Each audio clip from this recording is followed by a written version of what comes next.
some, losing weight is as simple as hitting the gym and eating healthier. But if you're part of the 42% of adults struggling with obesity in this country, you just might relate to Justin's weight loss journey. Hey, I'm Justin, and at one point in my life, I weighed close to 660 pounds.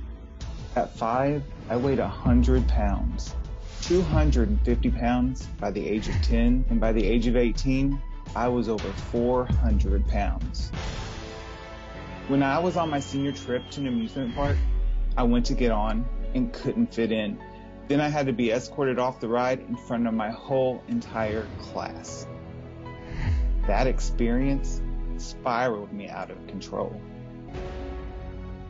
I went to over 660 pounds. That depression I'd went into was like I'd actually died.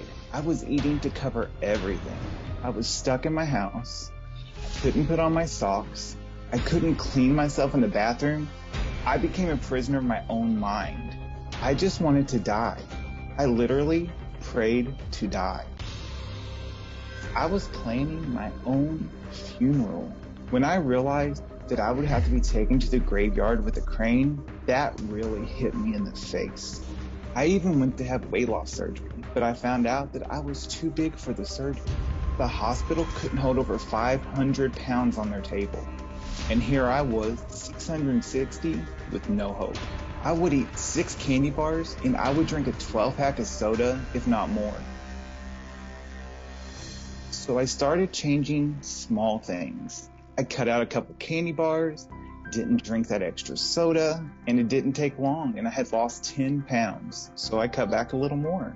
And that 20 pounds, 30 pounds, 40 pounds, they fell off. In over 6 months, I lost over 130 pounds. After dieting for 2 years, I got to my lowest point, 180 pounds. My hunger for life became more than my hunger for food. We're living in uncertain times. It's tough to keep up with the latest medical headlines. About the market, panicked about COVID. And how do those headlines impact you and your family? 100,000 people died. On season 13 of The Doctors, we want to empower you physically. If I met them at dance, they would meet me at medicine. Man, I love that. Emotionally. If I can change my thoughts, I can change my feelings. And medically. He doesn't have his mask up, which is not a good thing. This is the $1 million question, maybe the $1 trillion question. This is so critical for people to hear. We're giving you the inside track on health and wellness so that you can get back to the life you deserve. It's time to take back your power. The Doctors, now more than ever. Premieres September 21st.